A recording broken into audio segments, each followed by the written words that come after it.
नमस्कार दोस्तों, मैं फिर से हाजिर हूँ आपके सामने एक बहुत ही सुंदर कहानी लेके। लेकिन उससे पहले मैं आप सभी से, तमाम लोगों को अपने चैनल पे स्वागत करती हूँ और उन नए यूज़र को, नए विजिटर को मैं हाथ जोड़ के रिक्वेस्ट करती हूँ जो पहली बार मेरे चैनल पे आए हैं, प्लीज़ प्लीज़ मेरे चैनल को सब्सक्राइब करना ना भूले और आप सभी बेल आइकन को ऑन जरूर कीजिएगा ताकि मेरा नोटिफिकेशन आपके पास सबसे पहले पहुंच सके और आप मेरी कहानी को सुन सके। तो जी, ये कहानी है उन बेटों और बहुओं को समर्पित है जो बेटे अपनी पत्नी आते ही अपनी माँ को बोझ समझने लगते हैं, अपनी माँ से अलग रहना चाहते हैं, और जो बहुएं अपने घर छोड़कर, अपना मायका को छोड़कर एक दूसरे पराये घर आती है और दूसरे की माँ को बेटे से अलग करने की कोशिश करती है, दूसरे की माँ को बोझ समझने लगती है। वो कहते हैं ना, एक माँ बाप 4 बच्चों को पाल सकता है लेकिन 4 बच्चे एक माँ बाप को पाल नहीं सकते, उसके लिए बोझ बन जाते हैं। क्यों? तो कहानी में आगे बढ़ते हुए प्लीज आखिरी तक कहानी में बने रहिएगा। तो चलिए कहानी में आगे बढ़ते हुए, तो आज की कहानी का नाम है नई बहू और गरीब सास।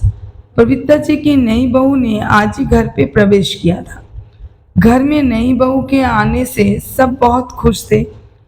घर में बधाई देने वालों का और नई बहू की मुंह दिखाई करने वालों का तांता लगा था। इसी बीच पवित्रा जी किसी काम से अपने कमरे में गई। तभी उनकी नजर अपने पति रमाकांत जी के फोटो के ओर गई, जिनकी अभी 2 साल पहले मृत्यु हुई थी। पवित्रा जी जिस काम से आई थी उसे भूलकर अपने पति की फोटो के सामने खड़ी होकर एकटक उन्हें देख रही थी। उनकी आंखों से आंसू गिरने लगे। तभी उनका बेटा अमित आ गया। माँ, क्या बात है? आप रो क्यों रहे हो? सब ठीक तो है? अमित अपनी माँ से पूछता है। पवित्रा जी कहती है, नहीं बेटा, कोई बात नहीं, बस तेरे पापा की याद आ गई। वे आज होते तो बात कुछ और ही होती। तो अमित कहता है, हाँ माँ, ये बात तो है, पर आप दुखी मत हो, ये सब भगवान के हाथ में है। चलो बाहर, सब आपका इंतजार कर रहे हैं। पवित्रा जी आंसू पोंछकर बाहर आकर मेहमानों की खातिरदारी में लग जाती है। शादी से भरे घर में सभी नई बहू को घेरे बैठे थे। 2 दिन बाद जब सब मेहमान चले गए तो पवित्रा जी ने बहू बेटे को एक जगह बिठाया और कहा,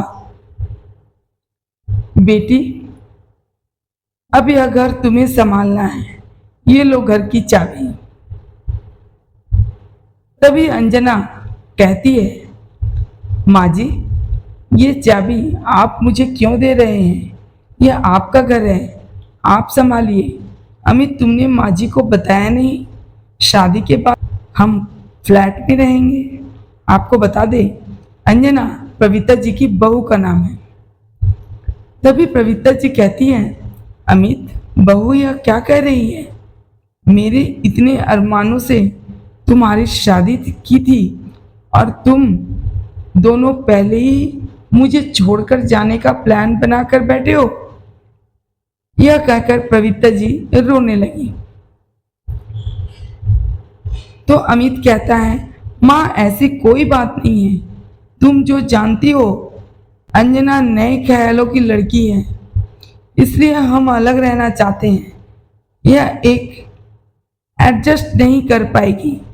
हम आपसे कभी कभी मिलने आया करेंगे और आप चाहो तो कुछ दिन के लिए हमारे साथ रहने के लिए आ सकती हो।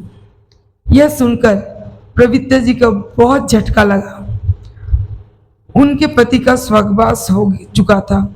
इकलौता बेटा अमित भी उन्हें छोड़कर जा रहा था। अब वे अकेले किसके सहारे रहेंगे? यही सोचकर वे रोते हुए अपने कमरे में चली गई। 2 दिन बाद अमित और अंजना अपने नए घर में चले गए। जाते समय अमित ने माँ से कहा, माँ, आपसे मिलने आता रहूँगा और पैसे भी भिजवाता रहूँगा, आप चिंता मत करना। पवित्र जी बोली, उसकी तुम चिंता मत करो। तेरे पापा इतना कुछ छोड़कर गए हैं कि मैं जीवन भर सुख से रह सकती हूँ। तू जाकर अपनी गृहस्थी जमा, मेरी चिंता छोड़ दे। अमित और अंजना दोनों चले गए।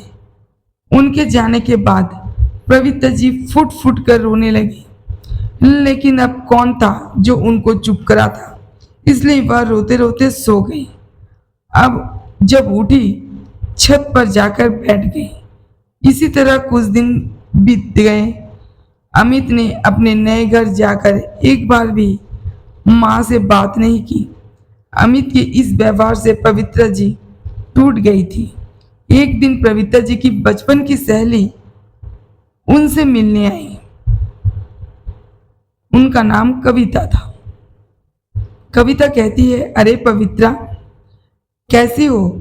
अमित की शादी पर तो मैं आ नहीं सकी, सोचा आज जाकर बहू की मुंह दिखाई कराती हूँ। बहू कहाँ है? पवित्र जी कहती है, कविता, वे दोनों घर छोड़कर चले गए। बहू मेरे साथ नहीं रहना चाहती है। यह सुनकर कविता को बहुत गुस्सा आया। उसने कहा, तू चिंता मत कर, मैं हूं ना तेरे साथ। सुन, इस घर को पेइंग गेस्ट बना दे। पास ही कॉलेज में उसके बच्चे यहाँ आकर रहेंगे। इससे तुझे इनकम भी हो जाएगा और तेरा मन भी लगा रहेगा।